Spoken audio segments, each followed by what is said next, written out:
America বাংলাদেশে ব্যবসা করতে আসেনি। আমেরিকা বাংলাদেশে ঘাঁটি গাড়তে এসছে। সেই ঘাঁটি গাড়ার যে পূর্ব প্রস্তুতি, সেটাই হলো হামাস। বাংলাদেশে উগ্রবাদের উত্থান ইউনূস জমানায় শুরু হয়েছে, এটা তো এখন বন্ধ হয়ে যায়নি, একই মাত্রায় চলছে। হয়তো বিএনপি সরকার ভাবছে যে এই শক্তিটা সক্রিয় থাকলে আওয়ামী লীগের ফিরে আসাটা প্রতিহত হবে বা আসতে পারবে না। কিন্তু আপনি তো এমন এক ফ্র্যাঙ্কেনস্টাইন নিয়ে খেলছেন যে এই ফ্র্যাঙ্কেনস্টাইনই আপনার সর্বনাশ করে দিবে। এবং আমি খুব আতঙ্কিত, শঙ্কিত। আমি যেহেতু এটা নিয়ে কাজ করি, এই সন্ত্রাসবাদ নিয়ে গবেষণা করি, আমার মনে হচ্ছে যেহেতু ঘোষণাটা আরো একবার প্রমিনেন্টলি আসলো হামাসের উপস্থিতি, কাজেই আমার মনে হয় যে এখন যদি এক্ষুনি বাংলাদেশ সাবধান না হয়, বাংলাদেশ সাবধান হয়নি যে হামাস এসছে, আসার পর আপনারা সিদ্ধান্ত নিয়ে নিয়েছেন পাসপোর্টে আবার অ্যাকসেপ্ট ইসরায়েল দিয়ে দিবেন।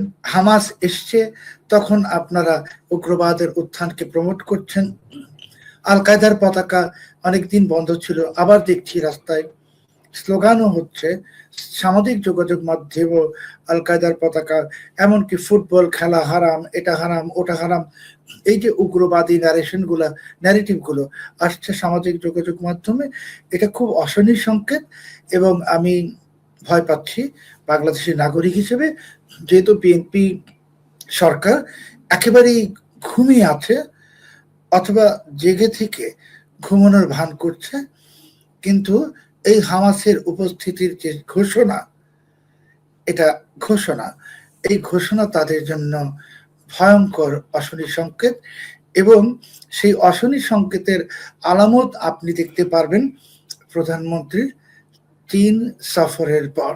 ইরানের সঙ্গে সংঘাত থামাতে কিংবা মধ্যপ্রাচ্যে যুদ্ধ সহিংসতা থামাতে যে দেশটি সবচেয়ে বড় বাধা হয়ে দাঁড়িয়েছে ইসরায়েল, যে দেশটি এখন নাকি প্রেসিডেন্ট ট্রাম্পের কথা শুনেও লেবানন সহ মধ্যপ্রাচ্যে বোমাবর্ষণ বন্ধ করতে চাইছে না, সেই ইসরায়েলি কর্তৃপক্ষের একজন শীর্ষস্থানীয় কূটনীতিক, ভারতে নিযুক্ত রাষ্ট্রদূত রিউভান আজহার কেন হঠাৎ করে ভারতীয় গণমাধ্যম এনডিটিভিকে সাক্ষাৎকার দিয়ে এমন কথা জানালেন যে ইসরায়েল বিরোধী যে তৎপরতা কিংবা ইসরায়েল যেই সংগঠনটিকে সন্ত্রাসী সংগঠন মনে করে, সেই হামাসের বিস্তার মধ্যপ্রাচ্য ছাড়িয়ে এখন পাকিস্তান এবং বাংলাদেশেও পৌঁছে গেছে।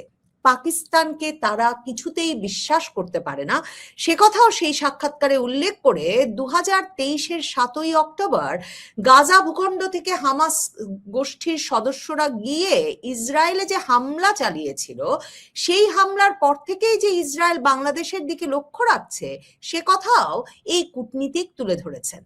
কেন এই সময়ে বাংলাদেশ পাকিস্তানের নাম নিলেন ইসরায়েলি কূটনীতিবিদ, এবং কেনই বা বাংলাদেশে ইসরায়েল নজর রাখছে এবং সে বিষয়ে ভারতেরও সাবধান হওয়া উচিত এমন মন্তব্য করলেন তিনি, সেসব প্রসঙ্গে আলোচনায় আমার সঙ্গে যুক্ত হয়েছেন ব্লিটজ সম্পাদক এবং জেরুজালেম পোস্টের নিয়মিত লেখক প্রতিবেদক সালাউদ্দিন শোয়েব চৌধুরী। সালাউদ্দিন শোয়েব চৌধুরী, আপনাকে স্বাগত জানাই। সালাউদ্দিন শোয়েব চৌধুরী, আপনার সঙ্গে ইসরায়েলের সম্পর্কটা বেশ দীর্ঘ দিনের পুরনো, কারণ আপনি জেরুজালেম পোস্টে নিয়মিত লেখেন। ইসরায়েলের আরো কোনো পত্রিকায়ও আপনার লেখা প্রকাশিত হয়, আন্তর্জাতিক আরো বিভিন্ন সংবাদ মাধ্যমের পাশাপাশি। মানে ইসরায়েল যে হঠাৎ করে কূটনীতিক ভারতীয় শীর্ষস্থানীয় একটা গণমাধ্যমের একজন প্রতিবেদককে ডেকে বা সেধে একরকমের এই সাক্ষাৎকারটি এ সময়ে দিলেন, কেন দিলেন? কি বার্তা দিতে চাইছে ইসরায়েল?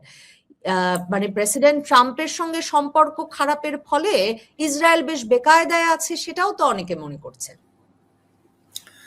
অনেক অনেক ধন্যবাদ। দেখুন, এই রাষ্ট্রদূত রিউভেন আজাহার যে বক্তব্যটা দিয়েছেন গতকালকে এনডিটিভিকে, এটা কিন্তু চলতি বছর ফেব্রুয়ারি মাসের 6 তারিখে উনি আমাদের পত্রিকাকেও বলেছেন। কাজেই হঠাৎ করে ডেকে উনি এনডিটিভিকে বলেননি। আমরা হয়তো সেটাকে ওইভাবে প্রচার করিনি, এনডিটিভি যেভাবে এটাকে প্রচার করছে। রিউভেন আজাহারের পরিচয়টা জানতে হলে উনি শুধু ইসরায়েলের রাষ্ট্রদূত নন ভারতে, উনি দক্ষিণ এশিয়া এবং দক্ষিণ পূর্ব এশিয়ারও প্রধান, ঠিক অনেকটা সার্জিও গোরের মতো। তো উনি যখন একটা কথা বলছেন, সেই কথাটা ভিত্তিহীন ভাবে উনি বলেননি। কারণ আমরা জানি, আমি নিশ্চিতভাবে জানি যে 2024 সালের 7 সেপ্টেম্বর হামাসের অনেকজন সদস্য বাংলাদেশে আসে এবং সেই দলের নেতৃত্ব দেন খালেদ মিসাল। খালেদ মিসাল কিন্তু আমাদের শুধু দ্বিতীয় উচ্চতর নেতা নন, তিনি বিশ্বের বিভিন্ন দেশের শীর্ষ সন্ত্রাসী হিসেবে তালিকাভুক্ত। এবং হামাসের যে নেতা নিহত হয়েছে ইসমাইল হানিয়ে, তারপরেই তার অবস্থান। তো হামাসের এত বড় একজন নেতা ইউনূসের জমানায় বাংলাদেশে আসলো, এই নামটা তো আমাদের ইমিগ্রেশনের না জানার কোনো কথা না, বা আমাদের কাউন্টার টেররিজম অর্গানাইজেশন বা গোয়েন্দা সংস্থার কারোরই অজানা থাকার কথা না। কিন্তু সে এসেছে, এবং এটা যে একবার এসেছে তা নয়, এরপর হামাসের লোকজনেরা অসংখ্যবার বাংলাদেশে এসেছে। এবার আপনি যে প্রশ্নটা করলেন, যে তিনি বলেছেন হামাস ফুটপ্রিন্ট বা তাদের কার্যক্রম বিস্তৃত করেছে পাকিস্তান এবং বাংলাদেশে। দেখুন, পাকিস্তান কিন্তু দীর্ঘ প্রায় বহু যুগ ধরে পাকিস্তানের একটা খুব বড় অংশ তারা কট্টর হামাসপন্থী, বিশেষ করে জামাতে ইসলামী পাকিস্তান, জামাতে ইসলামী পাকিস্তান, এবং হামাসের প্রশিক্ষণও হয় পাকিস্তান অধিকৃত কাশ্মীর অঞ্চলে। কাজেই ইউনূস আসলো, পাকিস্তানের জন্য দরজা খুলে গেল, এবং পাকিস্তানের জামাতে ইসলামীর অত্যন্ত ঘনিষ্ঠ হামাস বাংলাদেশে আসা যাওয়া শুরু করে দিল। এখন যেই কথাটা রুবেন আজার বলেননি, সেটা হলো যে হামাস শুধু বাংলাদেশেই ফুটপ্রিন্ট স্থাপন করেনি, পদচিহ্ন স্থাপন করেনি, তাদের নেটওয়ার্ক ইতিমধ্যেই নেপাল, শ্রীলঙ্কা এবং মালদ্বীপে বিস্তৃত হয়ে গেছে।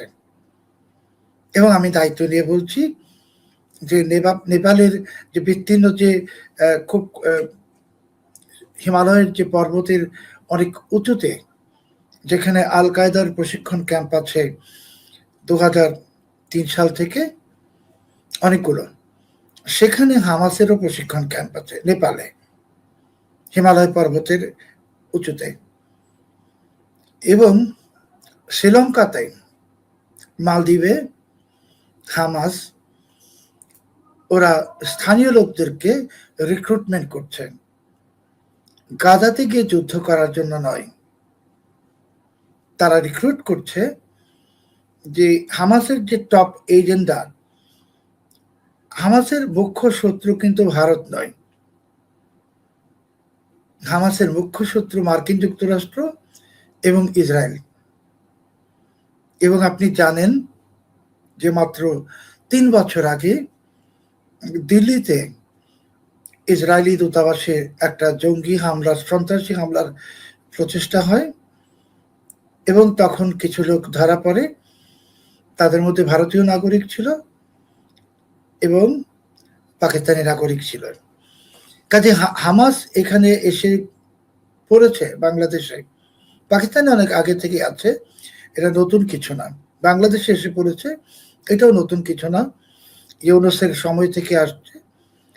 যেটা নতুন কিছু সেটা হলো হামাস নেপালেও আছে, শ্রীলঙ্কাতেও আছে, মালদ্বীপেও আছে। মানে তার মানে কি, মধ্যপ্রাচ্যে যেমন সকল শত্রু দেশকে শেষ করে তারপর অভিযান শেষ করবেন নেতানিয়াহু, এ কথাটা বলেই 2023-এর অক্টোবর থেকে হামাসের সেই মানে যে তারা যে একটা হামলা চালিয়েছিল তার বিরুদ্ধে প্রতিশোধ শুরু করেছিলেন, তো তার মানে দক্ষিণ এশিয়াও সেই ঝুঁকিতে পড়ে যাচ্ছে। আর এর সঙ্গে একটু যুক্ত করি যে ইউনূস আমলে এমন ঘটনা ঘটতে পারলো কি করে? মানে মার্কিন যুক্তরাষ্ট্র আর ইসরায়েল হচ্ছে পৃথিবীর সবচেয়ে বড় মিত্র দেশ। মানে ট্রাম্প এখন নানা রকম হুমকি ধামকি দিচ্ছেন বটে নেতানিয়াহুকে, মুখে অন্তত প্রকাশ্যে, কিন্তু তাদের ভেতরে যে মৈত্রী সেটার সঙ্গে দুদেশেরই একটা অস্তিত্বের সম্পর্ক আছে। তাহলে মার্কিন যুক্তরাষ্ট্র যখন একটা সরকারকে বসালো, একটা রেজিম চেঞ্জ করলো, মার্কিন যুক্তরাষ্ট্রের সঙ্গে এত ঘনিষ্ঠ একটা সরকার যারা ওরকম একটা বাণিজ্য চুক্তি করতে পর্যন্ত প্রস্তুত, সে সময়ে ইসরায়েল বিরোধী হামাস কি করে বাংলাদেশে ঢুকতে পারলো? দেখুন, আপনার এই প্রশ্নের দুটো উত্তর।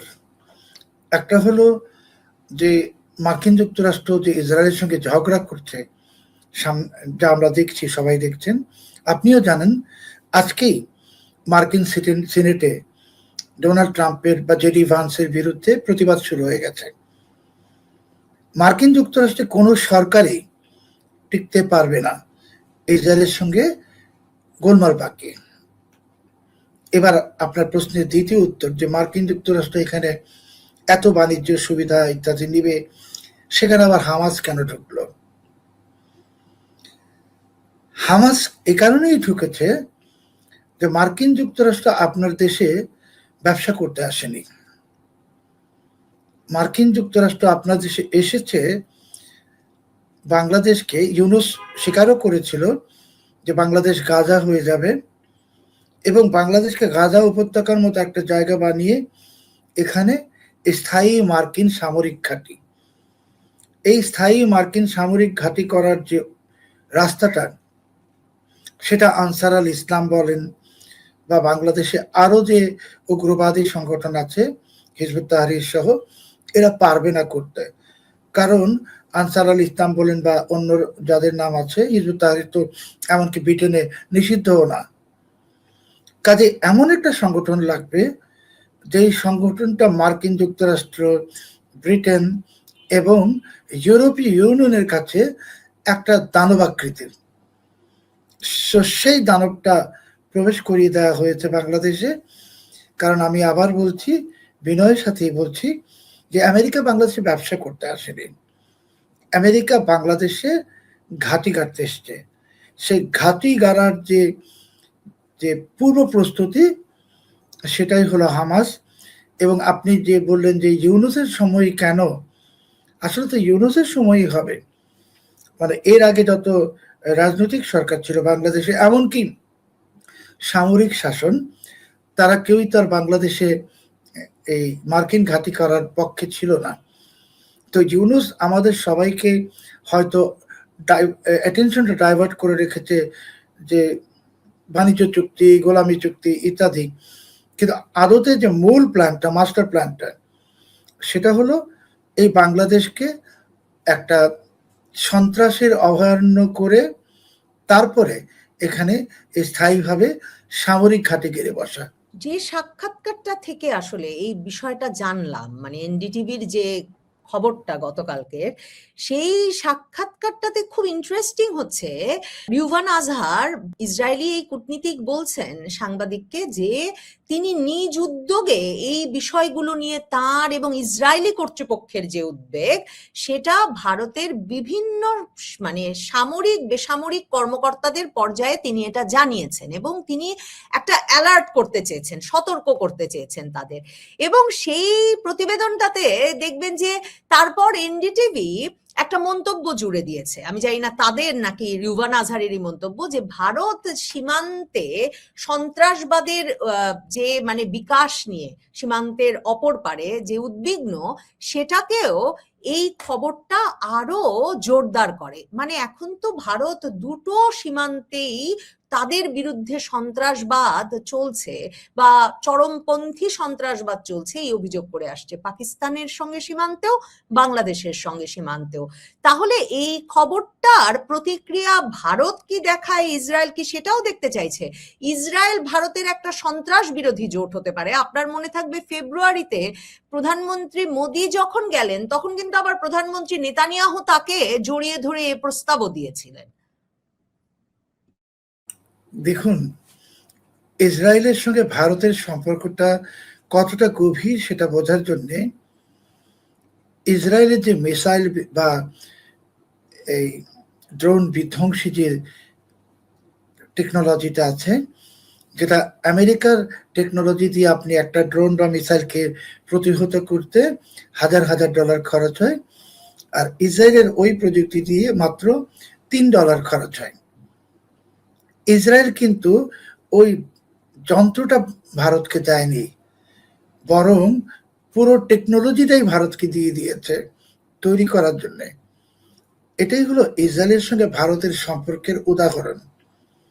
এখন যখন অ্যাম্বাসেডর রবিন আজার বলেছেন যে উনি ইন্টারাক্ট করেছেন ওনার ইন্ডিয়ার কাউন্টারপার্টের সাথে, নিশ্চিতভাবে ধরে নিতে পারেন যে ভারতের সবাই, যারা আইন প্রয়োগকারী সংস্থা এবং নীতি নির্ধারক, সবাই এটা জানেন। দ্বিতীয় যে পয়েন্টটা আপনি বললেন যে এনডিটিভিতে শেষে প্যারাগ্রাফটা জড়িয়ে দিয়েছে, এটা তাদের নিজস্ব মতামত, এটা রেবেন আজারের মতামত নয়। কিন্তু এই কথাটা সত্যি যে ভারতের জন্য এই মুহূর্তে আসলে দুটো ফ্রন্ট থেকে ট্র্যাক তৈরি হচ্ছে, একটা ওয়েস্টার্ন ফ্রন্ট মানে পাকিস্তান থেকে, আরেকটা ইস্টার্ন ফ্রন্ট বাংলাদেশ থেকে। কিন্তু পাকিস্তান এই মুহূর্তে, ওরা তো এমনিতেও আর্থিকভাবে ভীষণ বিপর্যস্ত, তো পাকিস্তান এখন এই মার্কিন যুক্তরাষ্ট্রের সঙ্গে, আসলে ট্রাম্পের সঙ্গে যে একটা গভীর সম্পর্ক, সেই সম্পর্কটাকে নষ্ট করতে চাইবে না ভারতের সঙ্গে কোনো নতুন ঝামেলা পাকিয়ে দিয়ে। অন্যদিকে বাংলাদেশে যারা ছিল ইউনূস প্রশাসন এবং যারা আছেন বিএনপি সরকার, ইনাদের তো কোনো এখন পর্যন্ত এমন কোনো ইঙ্গিত নেই যে ইনারা ভারতের সঙ্গে সম্পর্ক উন্নয়ন করতে চাচ্ছেন। যে এই মাসের যে 23 তারিখে বাংলাদেশের প্রধানমন্ত্রী চীনে যাচ্ছেন, তো চীন তো ওনাকে সাদরে আমন্ত্রণ জানাবে একটা শর্তে, সেটা হলো তিস্তা প্রকল্পটা তাদেরকে দিয়ে দিতে হবে। এবং তার পাশাপাশি চীন এমন কিছু পণ্য সামগ্রী বাংলাদেশকে দিতে চাবে যেটা আপনার সাথে আমেরিকার সম্পাদিত বাণিজ্য চুক্তি রেস্ট্রিক্ট করে। তার মানে আপনি চীনের সঙ্গে যদি বন্ধুত্ব করতে চান, তাহলে আপনার সঙ্গে ট্রাম্প প্রশাসনের এবং মার্কিন ডিপ স্টেটের সম্পর্ক নষ্ট হয়ে যাবে। এবং আমি মনে করি যে দেখুন, একটা খুব অদ্ভুত ঘটনা যে ডোনাল্ড ট্রাম্পের মতো একটা হট হেডেড পার্সন, যে যাকে তাকে যখন তখন হুমকি দেয়, সে যখন চোখের সামনে দেখছে যে বাংলাদেশ রাশিয়ায় গিয়ে পারমাণবিক বিদ্যুৎ কেন্দ্র চাইছে বা চীনে এখন যাচ্ছে, কেন যাচ্ছে এটা তো ট্রাম্প নিশ্চিত জানেন।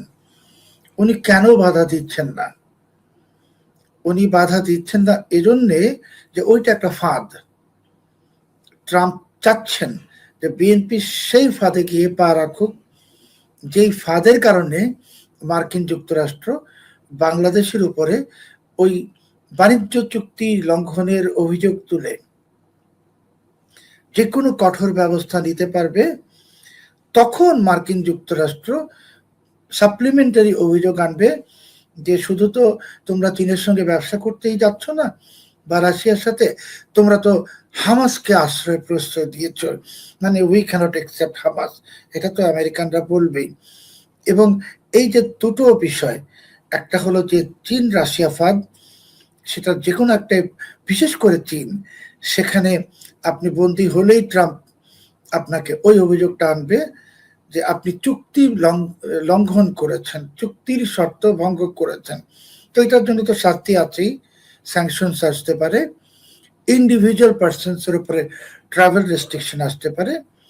পাশাপাশি আপনি যে এখানে হামাস চলে এসেছে, মানে আপনি নিশ্চয়ই, আপনি তো জানেনই যে এটা তার গতকালকে রুবেন আজার বলেননি, আমি তো বললামই যে ফেব্রুয়ারি 6 তারিখে আমাকে আগেই বলেছেন। তারও আগে আমি বিভিন্ন জায়গায় এটা লিখেছি বা অন্যরাও লিখেছেন, কাজে এটা একটা এখন এস্টাবলিশড ফ্যাক্ট। মানে তার মানে মানে এই যে ইরানের তো শান্তি আসছে না, মানে এরই মধ্যে যে অস্থায়ী চুক্তিটা হয়েছিল বলে বলা হচ্ছিল সেটা মানে লঙ্ঘন শুরু হয়েছে। লেবাননে যেহেতু বোমা বর্ষণ থামেনি, কাজেই সুইজারল্যান্ডে একটা যে চুক্তিটা আনুষ্ঠানিকভাবে স্বাক্ষর হবার কথা ছিল সেটাও হচ্ছে না এখন।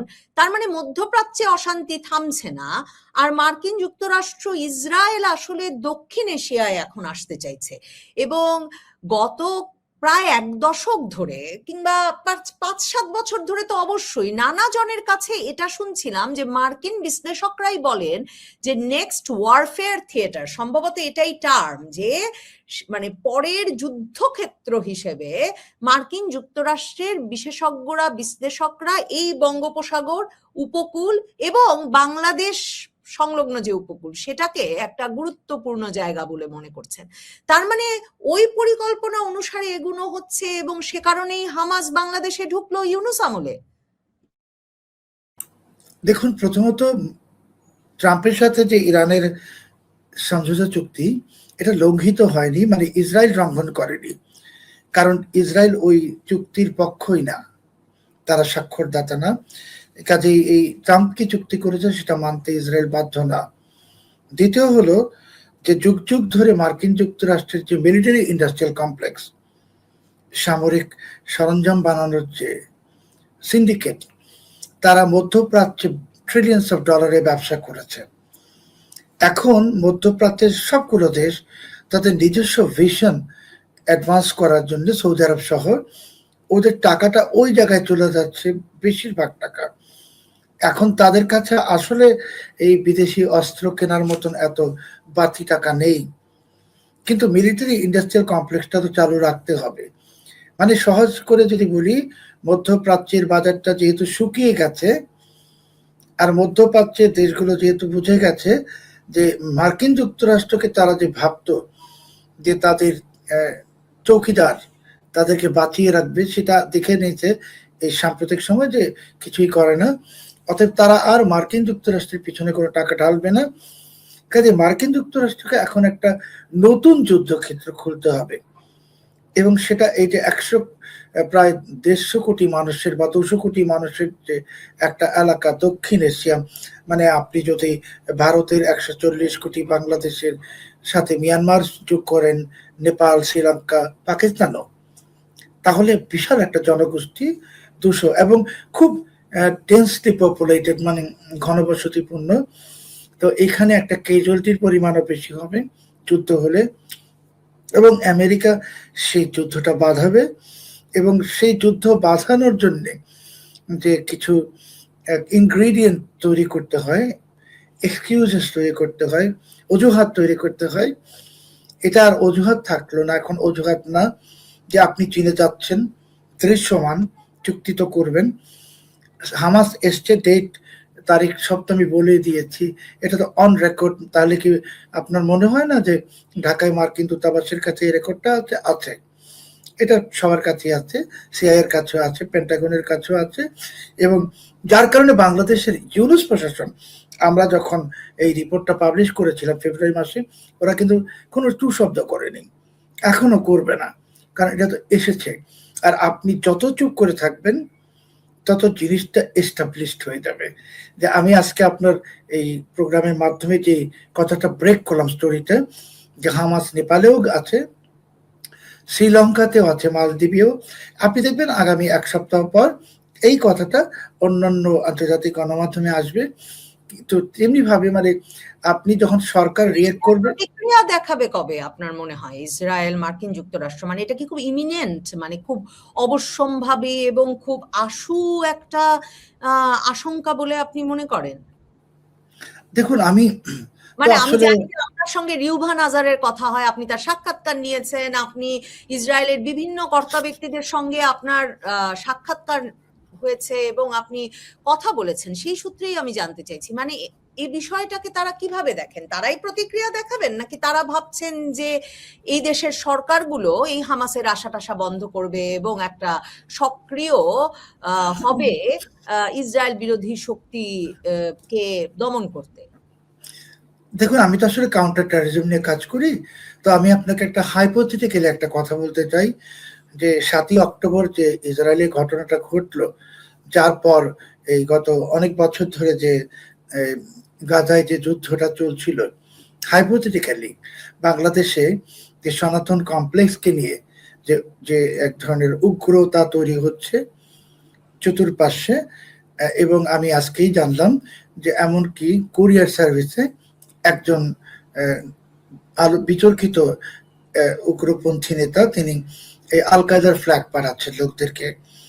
তো এমন যদি হয় যে যেই মন্দিরটা বা যে কমপ্লেক্সটা সনাতন নিয়ে এত আলোচনা শুরু হয়ে গেছে, এবং এরই মধ্যে বাংলাদেশের প্রধানমন্ত্রীর উপদেষ্টা দিল্লি বিমানবন্দরে একটা নাটক করে এসছেন, তখন যদি হামাস এই কমপ্লেক্সে একটা সন্ত্রাসী হামলা চালিয়ে ফেলে, তারপর আপনি কি ভাবতে পারছেন পরিণতিটা কি হবে?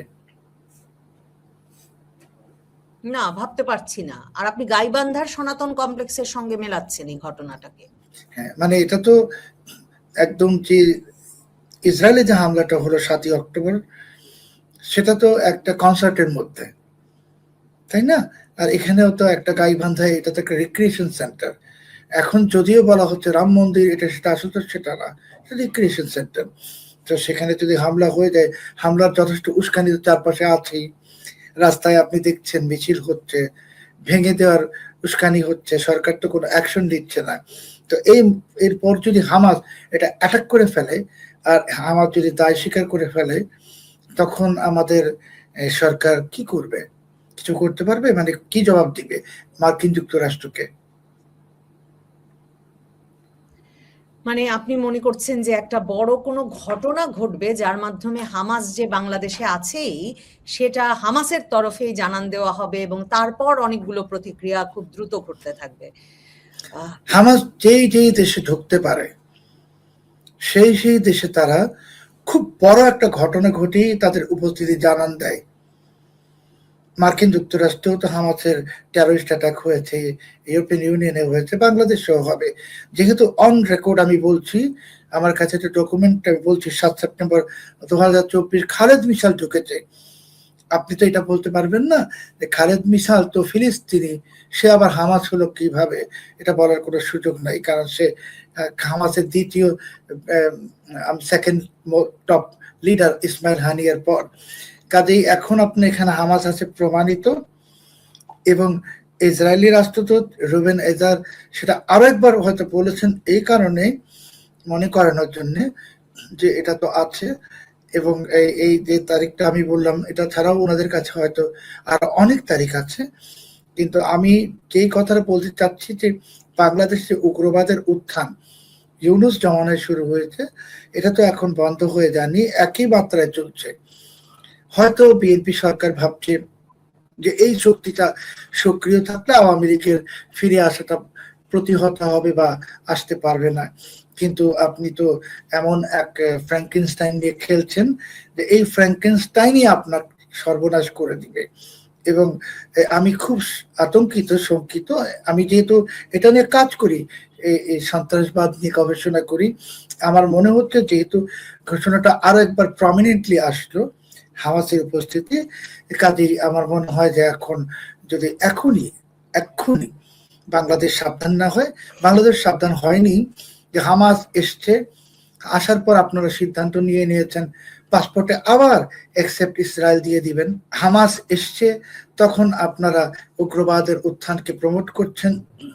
আল কায়দার পতাকা অনেকদিন বন্ধ ছিল, আবার দেখছি রাস্তায় স্লোগানও হচ্ছে, সামাজিক যোগাযোগ মাধ্যমেও আল কায়দার পতাকা, এমনকি ফুটবল খেলা হারাম, এটা হারাম, ওটা হারাম, এই যে উগ্রবাদী ন্যারেটিভ গুলো আসছে সামাজিক যোগাযোগ মাধ্যমে, এটা খুব অশনির সংকেত। এবং আমি ভয় পাচ্ছি বাংলাদেশের নাগরিক হিসেবে, যেহেতু বিএনপি সরকার একেবারেই ঘুমিয়ে আছে, অথবা জেগে থেকে ঘুমানোর ভান করছে, কিন্তু এই হামাসের উপস্থিতির যে ঘোষণা, এটা ঘোষণা, এই ঘোষণা তাদের জন্য ভয়ঙ্কর অশনি সংকেত, এবং সেই অশনি সংকেতের আলামত আপনি দেখতে পারবেন প্রধানমন্ত্রীর চীন সফরের পর। প্রধানমন্ত্রীর চীন সফর নিয়ে নিশ্চয়ই বিস্তারিত আলাপ হবে যখন তিনি চীন সফরে যাবেন, সেই প্রসঙ্গে নিশ্চয়ই অনেক আলাপের সুযোগ পাওয়া যাবে। অসংখ্য ধন্যবাদ সালাউদ্দিন শোয়েব চৌধুরী, বরাবরের মতো অনেক ভাবনার খোরাক দিলেন। ধন্যবাদ দর্শক যারা এতক্ষণ সঙ্গে ছিলেন।